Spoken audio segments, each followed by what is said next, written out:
Hello, and welcome to Comp 124, Information Technology. My name is Dr. Joseph Huber, and I'll be your instructor over the next 8 weeks. I look forward to this opportunity to teach and learn from you as well. As you'll see, I'm a big advocate of learning through sharing experiences and different points of views. As such, I too expect to learn from each of you as we progress through this course. In Week 1, we'll discuss the importance of management information systems and go over a few administrative instructions. This is the outline we will follow. We will begin by going over a few expectations and administrative notes. Then, I will cover the class assignments due during Week 1. Finally, we will discuss the information that is covered in the reading for this week. Again, my name is Dr. Huber.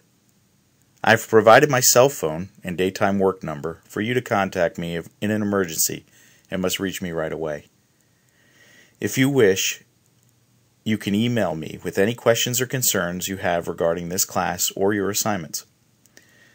You may also text me on my cell phone for a quicker response.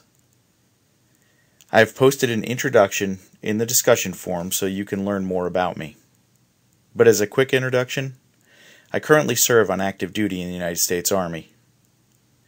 I have served for 28 years.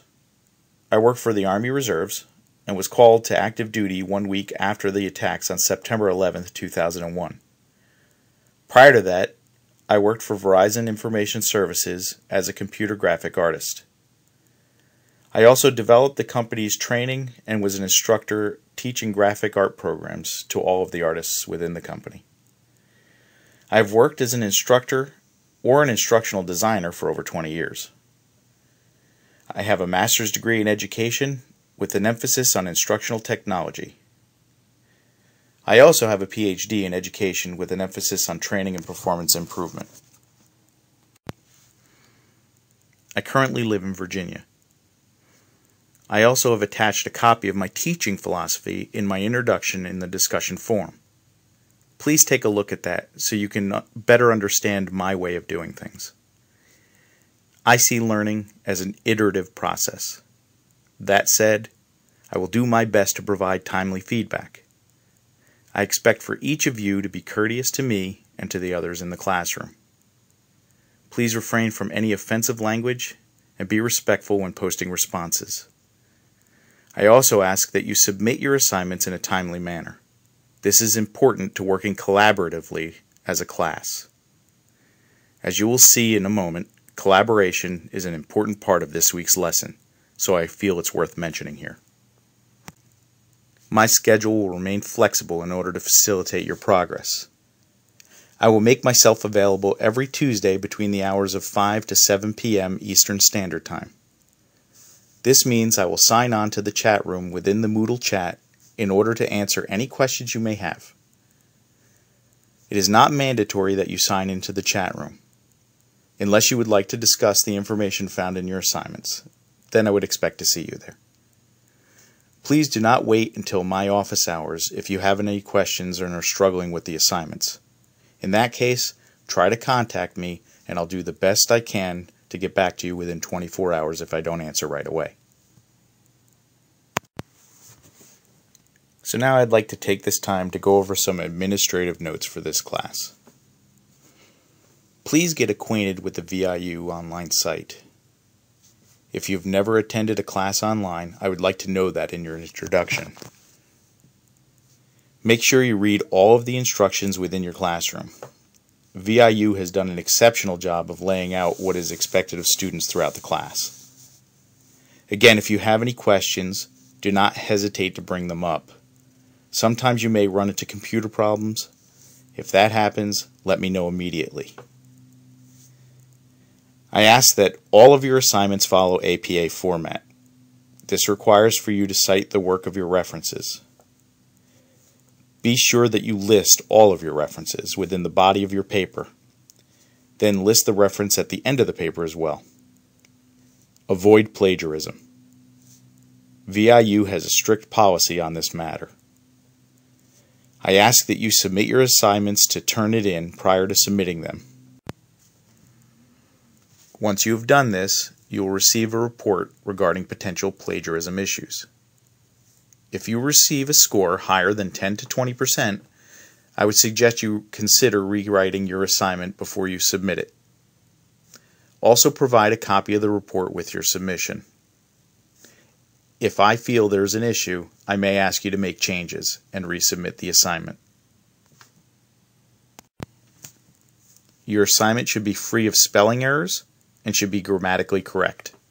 In business, strong writing skills are a desirable asset. You should do your best to hone those skills in every class you attend, including this one. I ask that you post on the discussion board assignments early and review them often. Your first post should be submitted by Wednesday every week. This will help facilitate the discussion for the week. You are required to post a response to a question for each of the assignments. And then you're also required to respond to at least 2 learners. You could also respond to something I've written as well. These responses must be constructive in nature and should build on the topic for the week. Simply posting "great post" is not enough to get credit for the assignment. Also, do not just post your response at the beginning of the week and then not log on again until next week. In doing so, you may miss out on the discussion that occurred after you had posted, and truly you'll miss out on the experience that you'll gain during an online course. As I said earlier, I will do my best to provide timely feedback. This feedback may include ways to help improve your grade throughout the class. Please take any comments as constructive. My job is to help you develop as we go. Even A students can use constructive comments to better understand how they can improve. I may also ask you follow-up questions from time to time. This is my way to gauge whether or not you understand the information being presented. If I feel you may be struggling with the course content, I may send you an email or request that we speak on the phone. Please understand that I'm here to help you. If you think that an assignment will be late, contact me early. I've seen many things unexpectedly happen which can get in the way of schoolwork. I will do my best to work out a plan so that you can complete the course successfully. I say life happens. And I'm a living example of that. It took me almost 7 years to complete my dissertation, primarily because of things that happened with the military. So, understand I'm here to help, and I do understand. Each week, you are also required to reflect on what you learned for that week's lesson. Please post your response to the feedback area. This does not have to be long, only between 1 to 2 paragraphs in length.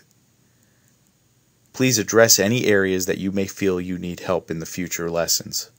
I'll do my best to read every one of them and try to address them in the future as well.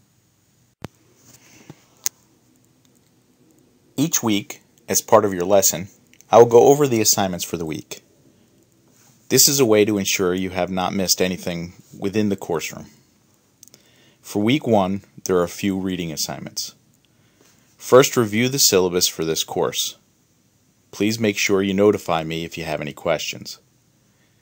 Next, please review the author's notes within your text. The text for this class is Management Information System Essentials, 3rd edition, by Dr. David Cronky. If you have not received your text by the middle of the first week, please let me know so we can make sure that you are able to complete your assignments. Finally, read Chapter 1, which is on pages 1 through 24, and also read Chapter 1 Extension from pages 341 to 353. There are 2 discussion forums this week. Introduce yourself to the class. As I have stated, I have posted an introduction and my teaching philosophy in the area for each of you to read as well. The second discussion board covers the importance of management information systems. Finally, the written assignments for this week is a 3 to 5 page paper covering the Amazon case study found on pages 22 through 24 of your text. There are questions which you must answer for the assignment. It is not necessary to write the questions in your paper. In fact, I prefer you did not do this. You can simply restate the question as a statement within your response, which is also a strong writing technique for college assignments. You may also organize your paper by using headings to separate your responses to each of the questions in accordance with APA format. Using headings that correlate to each question will help you gather your thoughts and also ensure that you have answered each question within your assignment. Now on to the lesson for this week. This week's topic will establish a foundation in understanding the importance of management information systems within a modern organization. You will explore information systems and information technology. Also, the role of information security in an organization will be examined. Now, you will see a short video to learn more about management of information systems professionals.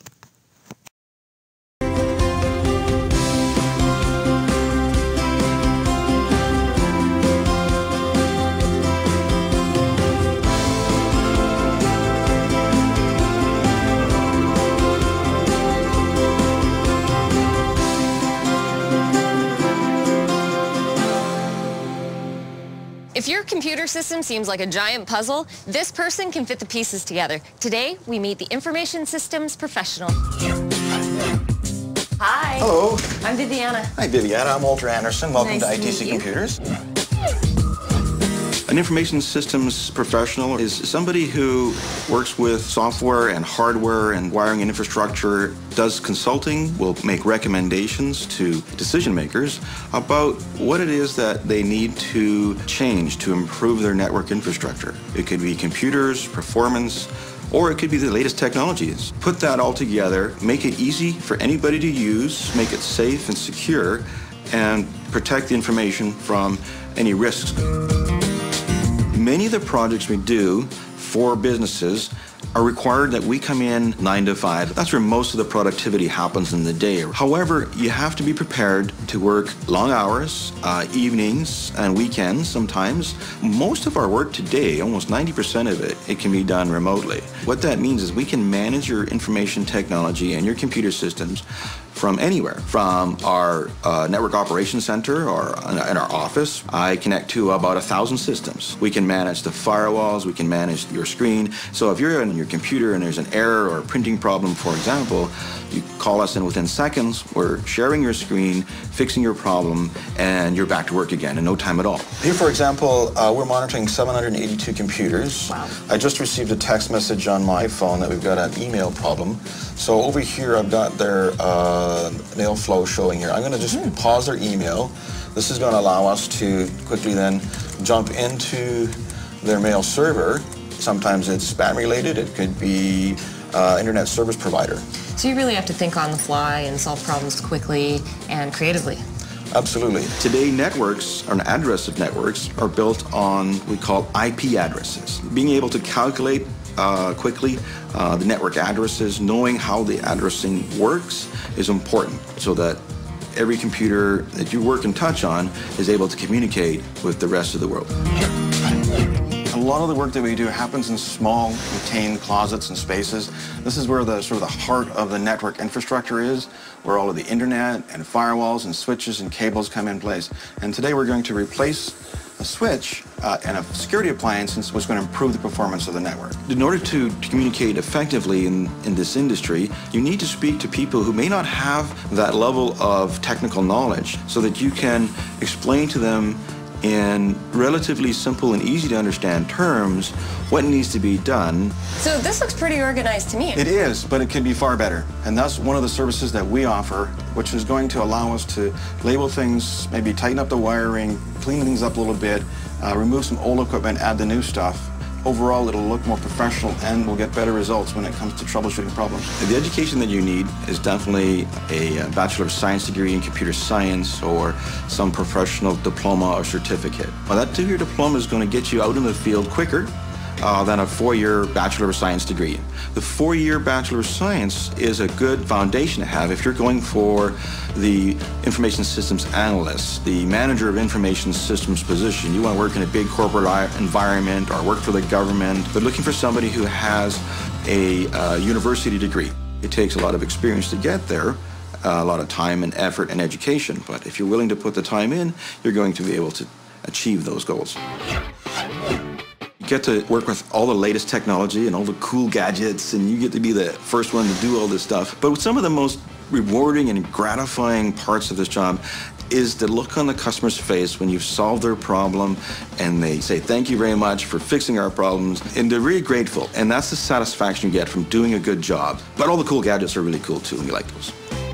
To summarize, some of the skills you'll need include finger dexterity, manual dexterity, motor coordination, numerical ability, verbal and written comprehension. You'll also need to be detail-oriented. You'll usually require 3 to 4 years of post-secondary education.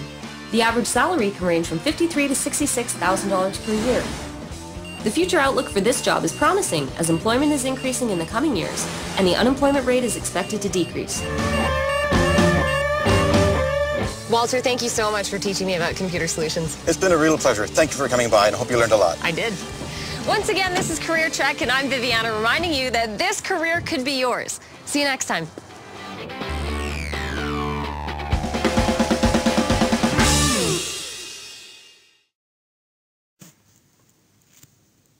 Management information systems is important because it provides critical skills needed to be successful in business. Future business professionals need to be able to assess, evaluate, and apply emerging information technology to business. Knowledge learned in this course can help you to attain skills which can lead you to job security. Ultimately, the skills learned in management information systems can lead to future employment. An information system is a group of components that interact to produce information. Information systems is comprised of 5 component frameworks, which include hardware, software, data, procedures, and people. These 5 components were all represented in the video you just watched. Management information systems is the management and use of information systems that help business achieve their strategies. This includes developing, maintaining, and adapting information systems. Job security exists when an employee possesses a marketable skill and understands how to use this skill to benefit the company they work for. So what is a marketable skill? It used to be that one could name a particular skill such as a computer programmer, a tax accountant, or marketing. But today, because of Moore's Law, this may no longer be true. Moore's Law states that the cost of data storage and data communication is essentially zero, so any routine skill can and will be outsourced to the lowest bidder. So the question is, what skills will be marketable during your career? Rapid technological change and increased international competition place a spotlight on skills and preparations of the workforce, particularly the ability to adapt changing technology and shifting demand. Shifts in the nature of organizations favor strong, non-routine cognitive skills. Whether you're majoring in accounting or marketing, or finance, or information systems, you need to develop strong, non-routine cognitive skills. So in essence, marketable skills include abstract reasoning, systems thinking, collaboration, and the ability to experiment. But before we move on with information systems, let's take a look at information technology, and then look at the difference between information technology and information systems.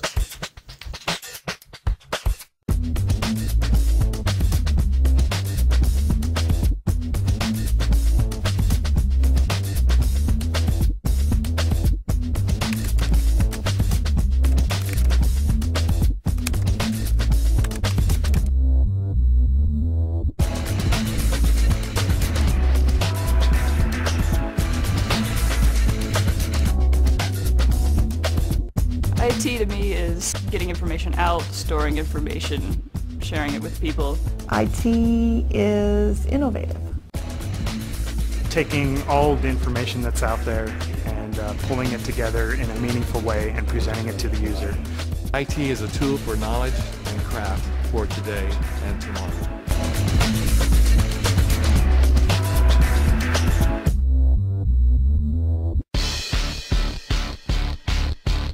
The question is, what is not affected by IT and computers these days? I'm Michelle. I am a senior software developer at Effective UI in Denver, Colorado. Effective UI creates custom software, not only just for the internet, but for mobile applications or the iPhone. People have very different disciplines in which they excel, and bringing that all together makes for a really fantastic environment. Some of the people here are just brilliant. Juan is very quiet. Yeah. He's exceptionally brilliant. He's one of those people who could be king of this universe if he wanted to. Cool.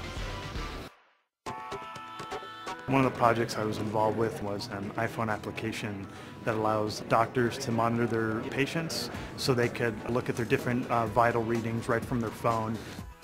My background is primarily in creative thinking, so that's kind of where my passion still lies. I think there's an excitement for everybody in this office to be able to, play around with kind of the latest and greatest technology and create solutions that they themselves would enjoy using.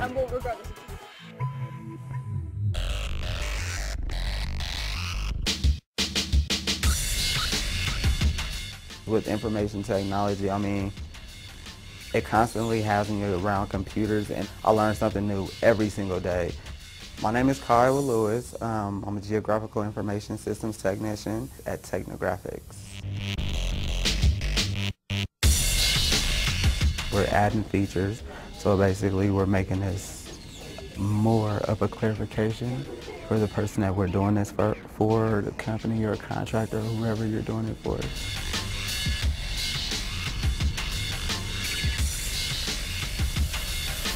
Just about everything that we do is secret. You got to be careful about how you tell people what your job entails or who you work for and things like that.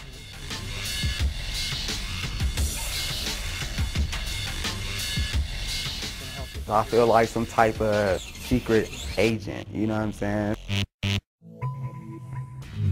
I've been told by others that hear about my job that I probably have the most fun job ever, and I do. We test exciting new technologies that exist in the marketplace or that are just now starting to be developed.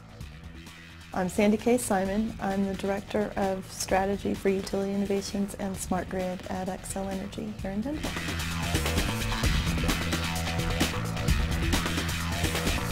Smart Grid's really the infusion of technology for all aspects of the energy pathway. So all the way from the fuel source to the end use into the customer's home.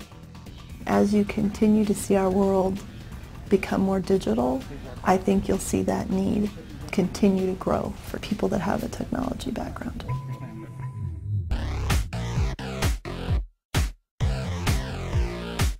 I really love working on computers. I really like the user interface. I like Windows, I like Macs. My name is Manny. I'm an IT support specialist and I work at Comcast in Colorado. I'm in charge of supporting 1,100 computer systems. And so if there's a problem with a computer system, they contact me. It's very fast-paced, detail-oriented. And you have to know what you're doing. IT, this is Manny. Because last thing you want to do is bring a user down or lose their data. That I'm well compensated for what I do. And there's nothing like being paid for doing something that you really love.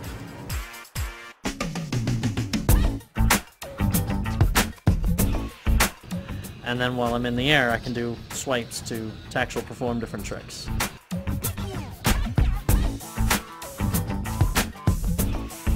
I'm Brian Robbins. I'm the studio head for Fuel Games Denver. We're an iPhone game development studio here in Denver, Colorado. As studio head, my job is to make sure that my team has games to be building.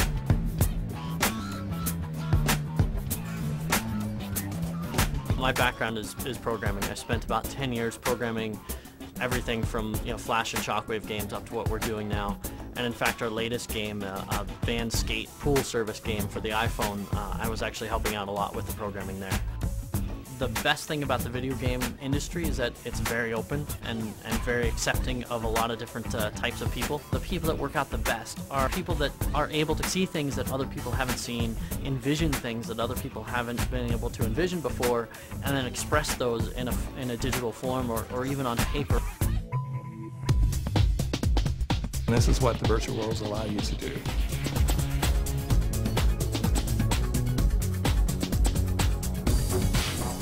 I wanted to use my skills in a different way to, I guess, really kind of prepare the next generation and to be able to help the kids, especially Native American kids, and really kind of expose them to technology.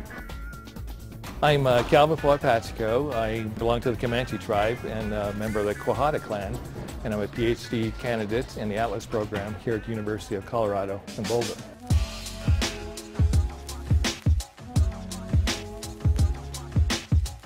Those who don't have the technical skills will get left behind, and those that do have technical skills will end up having the skills that are needed to obtain the jobs for today. Colorado has a fantastic entrepreneurial ecosystem, especially around software and internet-type businesses. My name is Brad Feld. I'm managing director at a venture capital firm in Boulder called Foundry Group. If you look at the specific areas that the state has really focused on in terms of advancing innovation, it's around new energy economy, it's around aerospace, it's around bio, and you're seeing an awful lot of activity around IT and software as well. So I think all of those as places to be are incredibly exciting.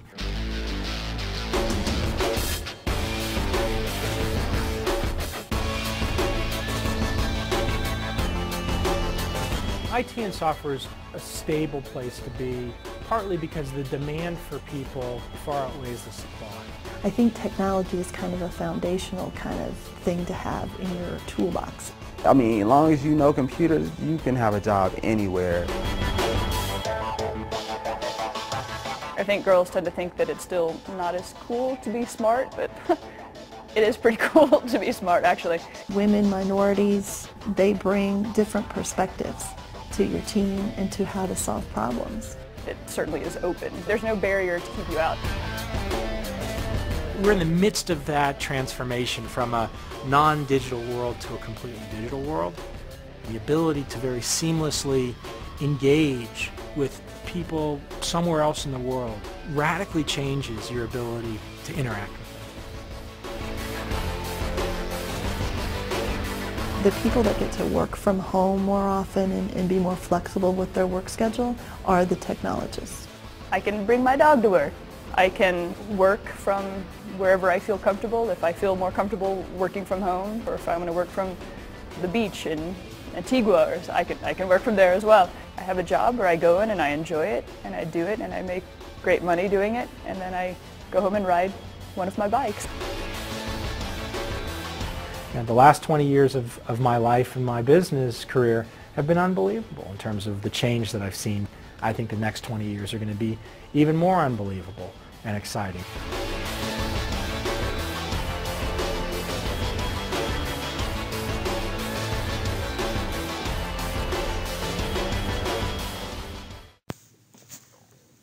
As you just saw in the video that you just watched, information technology refers to products, methods, inventions, and standards used to produce information. It pertains to hardware, software, and data components. Information technology drives the development of new information systems. Information technology is tangible in nature, meaning it's more concrete and easier to define. Information systems, on the other hand, is more intangible. It is a system or a collaborative network, if you will, of information technology components. Although information systems cannot be purchased, it creates value when dealing with a network of information technology. It does this by providing a way to more efficiently control or manage the information that is being created. So now that we determined that information systems create value, we also have to realize that they also create risk. In some cases, information systems can experience security breaches. Data such as personal identification information can be stored within an information system, making people susceptible to identity theft. That's why having a security system in place is so important. If the users of the systems do not take security seriously, if they do not follow security procedures, then the hardware, software, and data components of the security system are a wasted expense. One way to deter security breaches is to create a strong password. A strong password has one of the following characteristics. It has 10 or more characters. It does not contain your username, real name, or company name. It does not contain a complete dictionary word in any language. It's different from previous passwords used, and it contains upper and lowercase letters, numbers, and special characters. One problem with strong passwords is that they can often be hard to remember. You should never write down a password on a piece of paper and keep it at your workstation. Never ask others for their password, and never give your password to someone else. And I would add that a strong password is changed regularly to avoid being compromised. Even if members of a group have the ability to access the collaborative information system, this does not necessarily mean they have a need to know all of the information that is contained there. Passwords may limit access to people within the information system when it's necessary to safeguard a portion of the data involved. So let's now take a look at collaboration. But before we do that, let's watch a brief video that gives a simple example of a collaborative effort. Making decisions can be hard enough, but making them with a group can be particularly tricky. Let's look at an example of group decision making and how using decision skills can help. This is Mike, Chris, Matt, and Arlo. They like hanging out together because they're pretty good friends. This Friday night, they're going out to eat before they go to a friend's party. "Where do you want to go?" says Mike. "I don't care," says Chris. "Me neither," says Matt. "As long as it's good," says Arlo. Sounds like it should be pretty easy, right? But here's the thing. Mike, Chris, Matt, and Arlo all have different ideas about how this is going to work out. And they have different thoughts about what they would like and what is important to them. And they might just be assuming that those same things are important to all of them. But no worries. The guys have been friends for a long time and know that they need to work some stuff out. Without even really thinking about it, they begin communicating and clarifying. "I was thinking pizza," says Mike. "I had pizza for lunch. How about Thai, or the diner for a change?" "I'm a little strapped for cash this week, so can we make it on the cheaper side?" says Matt. "And how are we going to get there?" says Arlo. That's a good start, but now they dig a little deeper. "I've got my mother's car this evening, so I can drive," says Matt. "And the party doesn't start until later, so we've got plenty of time," says Mike. "Last time I went to the Thai place, it was good, but it's not very cheap." "We could try that taco place that just opened up on Maple Ave. Has anyone been there? Is it any good?" "I haven't heard anything about it, other than it's finally open." "Tacos are cheap, but if they're bad, they're really bad. Is pizza out?" "I could go for a slice." "I couldn't do pizza, but I guess I could order a cheesesteak instead. I'm just feeling a little cheesed out, you know?" "Alright, pizza's off the list. And so's Thai. It'd be good, but it's too much to spend for this week." "Fine. So, diner or new tacos?" "Tacos would be closer. It's only a couple of blocks, while the diner is all the way out on the highway." "Yeah, but we know the diner is good, and the cherry pie's pretty much worth the trip." "Yeah, but we could try something new." If If only we knew if the taco place was good or not. Right around here is when people fall into one of the biggest group decision traps, decision fatigue. This is when you get sick of discussing an issue and just want to throw in the towel and do whatever seems easiest. Alright, I don't care anymore. Let's just get pizza like we always do. Then Chris says, I don't really want pizza, come on. We just have to decide between the diner and the taco place. What do you think? Arlo replies, alright. Even though it might be a nice change, we don't know how good the taco place will be. I say we hold off on trying it until we hear something about it. And tonight, let's go to the diner. We've got a car so we can drive, which we might not have next week. There are all kinds of things on the menu so people can be adventurous if they don't want burgers and fries. Plus, it's cheap and it's good. Excellent. Good job, guys. You communicated and clarified the elements of your decision basis and thought your way to a good decision. And you stuck with it and didn't fall for decision fatigue. Way to go. Have a piece of cherry pie for me. The key characteristics of collaboration includes iteration, feedback, accomplishing tasks within the time and budget allotted, promoting team growth, and increasing team satisfaction. You just saw a simple example of that in the last video you just watched. Collaboration is the activity of two or more people working together to achieve a common goal, result, or work product. This differs from cooperation, which is when a group of people are working together, all doing essentially the same type of work, to accomplish a task. Effective collaboration requires providing and receiving critical feedback. Students often collaborate when completing a group project. Using feedback and iteration, one person will produce something, say, the draft of a document, and a second person will review that draft and provide critical feedback. Many, perhaps most student groups, incorrectly use cooperation rather than collaboration. Given an assignment, a group of 5 students will break it up into 5 pieces, work to accomplish their piece independently, and then merge their independent work for grading by the professor. Such a process will enable the project to be completed more quickly, with less work by any single individual, but it will not be better than the result obtained if the students had worked alone. Online courses often require a collaborative project in which teams are formed to complete a group assignment. When students work collaboratively, they set forth an initial idea or work product, provide feedback to one another on those ideas or products, and then revise in accordance with feedback. Such a process can produce a result far superior than that produced by any student working alone. A group in which everyone is too polite to say anything critical cannot collaborate. Members must be willing to speak out when they do not agree. This does not mean one must be disagreeable or belligerent. Collaboration often takes negotiation.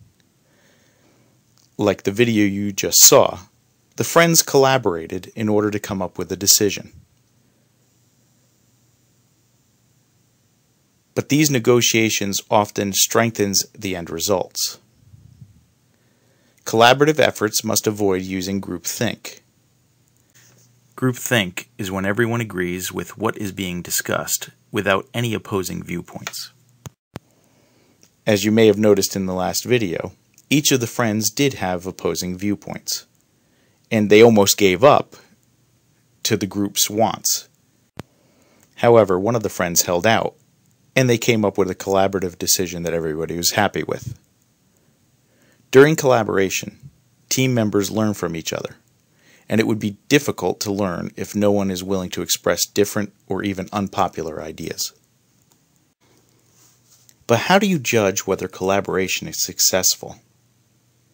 Hackman defines the 3 primary criteria for judging team success as successful outcome, growth in team capability, and meaningful and satisfying experience.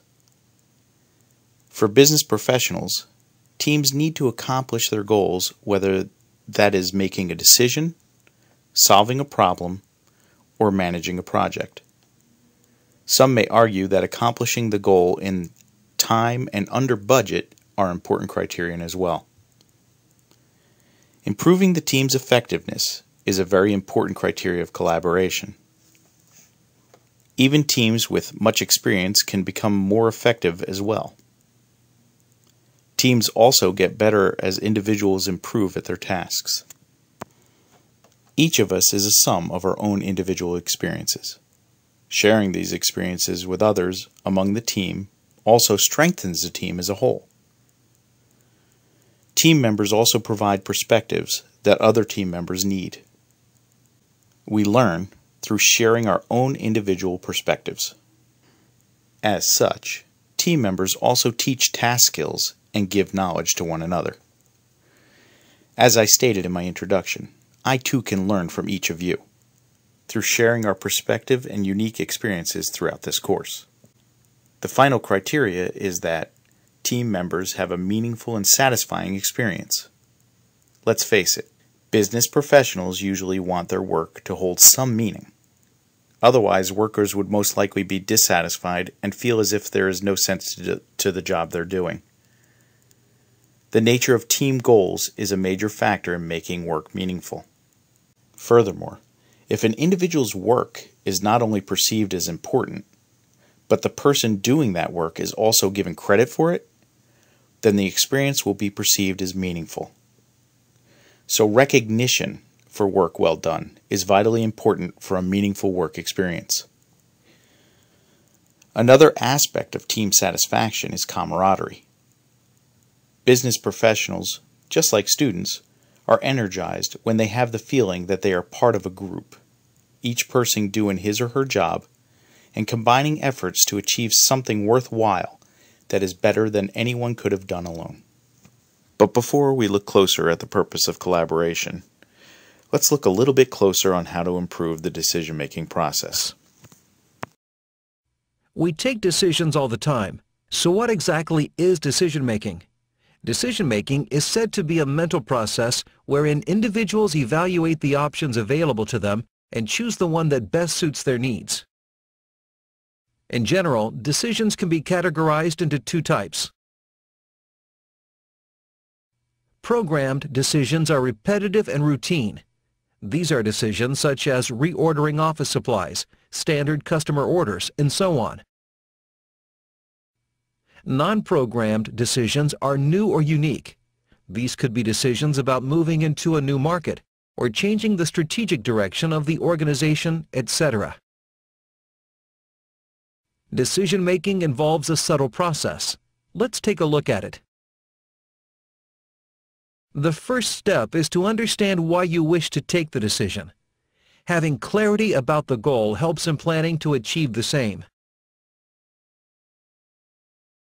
Compiling the available information that is relevant helps the decision maker to have actual data that can be used to come up with a final solution. With the help of the data that has been compiled, you can develop different possible alternatives. Compare different solutions and weigh the pros and cons of each one and arrive at the best possible option. Commit a decision and follow through on it. Let's look at a few benefits of good decision-making. Being in a managerial role, quick decision-making is vital for success of the business. Managers will be able to make sound decisions accordingly for better utilization of resources and respond to all the available options easily. Individuals will be able to face challenges and have the capability to handle new problems. It also helps the individuals to focus on their end objectives while taking any decision, which subsequently helps in growth of the business.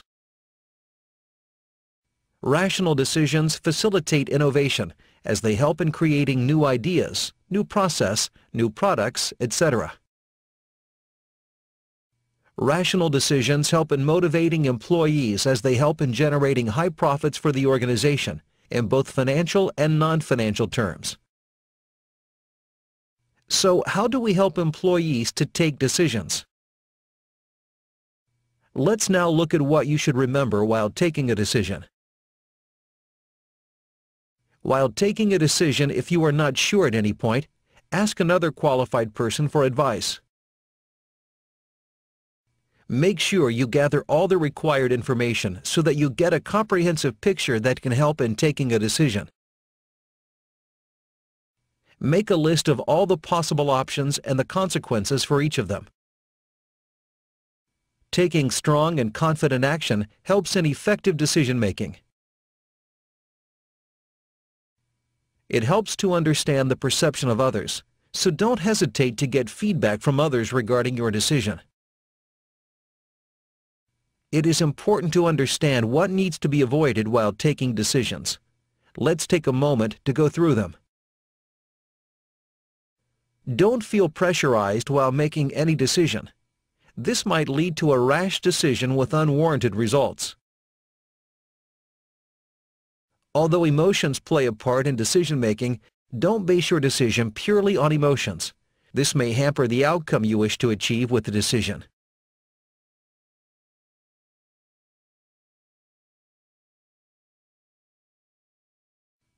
Good decisions help in generating new ideas and innovations. Timely decisions help in improving the processes and products at the right time.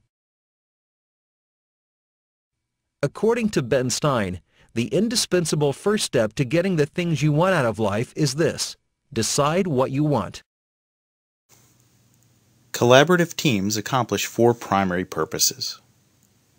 These are becoming informed, making decisions, solving problems, and managing projects.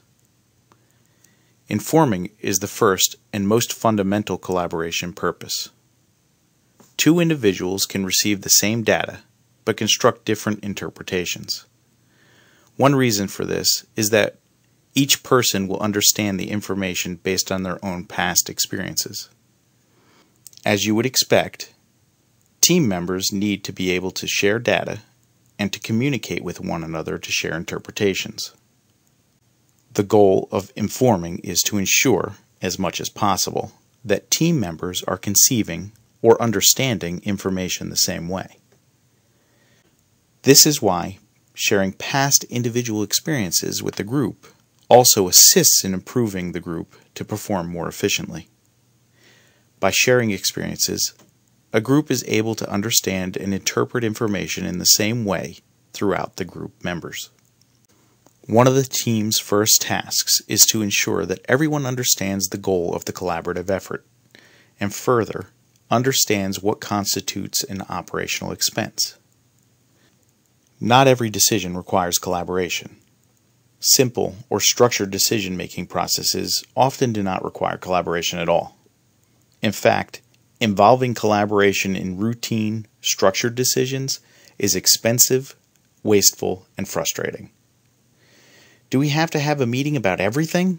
It's a very common complaint heard in the workplaces when collaboration is unnecessary. However, feedback and iteration are crucial to unstructured decisions. In these cases, members bring different ideas and perspectives about what is to be decided, how the decision will be reached, what criteria are important, and how decision alternatives score against those criteria. The group may make tentative conclusions or discuss potential outcomes of those conclusions, and members will often revise their positions. These decisions lead to problem solving within the group. Problem solving is the third primary reason for collaborating. A problem is a perceived difference between what is and what ought to be. Because it's a perception, different people can have different problem definitions. Therefore, the first and arguably the most important task for a problem-solving collaborative group is defining the problem. As stated as part of the informing purpose, the group needs to first ensure that the team members understand this goal and have a common definition of what an operational expense is. The final purpose of collaboration is project management. Projects are formed to create or produce something. Project management consists of 4 phases, which include the starting phase, the planning phase, the doing or action phase, and the finalizing phase. Figure 3 shows project management with 4 phases, the major tasks of each, and the kinds of data that collaborative teams need to share. Each phase of project management has tasks which may not include everyone within the group to perform. However, members of the group may provide critical feedback throughout that process. This feedback helps to improve the data being created by the group. Collaboration involves 2 types of data, which are project data and project metadata. But before we go into those definitions, I'd like you to watch one more video. A string of bombings. Police say the attacks happened in several cities, including Baghdad. Some of the inmates and the guards. Nobody is listening to your telephone calls. That's not what this program's about. As was indicated, what the intelligence community is doing is looking at phone numbers and durations of calls. They are not looking at people's names, and they're not looking at content. This is just metadata. There is no content involved. What is metadata? So according to the dictionary, metadata is a set of data that describes other data. So it's just not about the data we're collecting. It's about the data it describes. So when we're looking at this NSA phone program and they're saying that they're just collecting metadata, I mean, what really is that? So first of all, when you look at your phone number, that's your unique identifier. So they're collecting that. And they're collecting the location that you make a phone call from. They're collecting the phone number you're calling, the location you're calling, and the duration of the call. So some people might say, big deal, like what can you tell from that? I mean, obviously they're not listening to my phone call. Well, let's use me as an example. If you collected my data, what would you learn about me? So you look at my area code. You know it's a California area code, but I make most of my calls from a very specific spot in Michigan. And on a regular basis, I call a phone number from Ohio. Now that phone number from Ohio also is located in that very specific spot in Michigan. So you can safely assume that I either live with that person or I'm married with that person. You also know where my wife works because she leaves our location here and she makes phone calls all day long from 7 a.m. to 5 p.m. at a different location. She also stops creating metadata on her phone at 10 p.m. at night, while I continue to create metadata on my phone until 2 a.m. So I go to bed 4 hours after she goes to bed. Like a lot of other people, I like to talk on the phone when I'm driving. So you can learn a lot about me by looking at my metadata. For example, at 9 a.m. every morning, I drive to Dunkin' Donuts. You can tell because I'm on the phone when I'm going there. At 5 p.m. every day, I go to the bank. 10 a.m. every Wednesday, I drive 40 miles to go see a doctor. You also know that doctor calls me the day before to confirm the appointment. And now that you have the doctor's phone number, you know what kind of doctor they are and what kind of medicine they practice. So we're being asked to believe, don't worry about it. This is just metadata. I mean, your name's not even attached to it. But let me ask you this. What's more intimate? Knowing my name or knowing where I bank? Knowing my name or knowing my personal medical history? Knowing my name or knowing what time my wife goes to bed? Now that they have this metadata, they can build an extremely detailed profile of an innocent American. And you know what's really scary? What they can do with that profile. What they can do is take your profile and put it into a computer system and monitor you to see if there's going to be any deviations outside your pattern or for any risky behaviors. So essentially, this means you are under constant computer surveillance. Another thing to keep in mind is as your profile continues to grow and more metadata is added, combined with unlimited storage space and unlimited computing power, these computer models will eventually be able to predict your movement before you know what you're going to do next. Because after all, we're creatures of habit. So just because they're not monitoring the content of our phone conversation doesn't mean they're not violating our privacy. So with all due respect, Senator Feinstein and President Obama, it's not metadata. It's my data. Just like information systems, collaboration systems have 5 components. These are hardware, software, data, procedures, and people.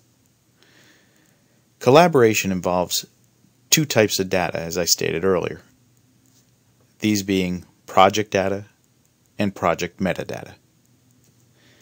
Project data is data that is part of the collaboration's work product. For example, for a team that is designing a new product, design documents are an example of project data. A document that describes a recommended solution is project data for a problem-solving project. But project metadata is data that is used to manage the project. Schedules, tasks, budgets, and other managerial data are examples of project metadata. Both types of data are subject to iteration and feedback. Collaboration information systems procedures specify standards, policies, and techniques for conducting the team's work. The final component of collaboration systems is people. We discussed the importance of the ability to give and receive critical feedback. In addition, team members know how and when to use collaborative applications. Finally, as the metadata video points out, maintaining security of the types of data stored within a system is vitally important. Even metadata can provide information which can be used to determine information which may be sensitive in nature. Whether you agree or disagree with the withholding of metadata, such as the information that was just described within the video, it doesn't matter. The most important thing is that any data stored within a collaborative system must be secured so that people who do not have a need to know do not gain access. This concludes the lesson for week 1. A copy of the slides, along with the notes in the notes pages, are also in your theoretical Dropbox. As I stated earlier, please do not hesitate to contact me if you have any questions. I look forward to working with each of you over the next several weeks. Have a great week.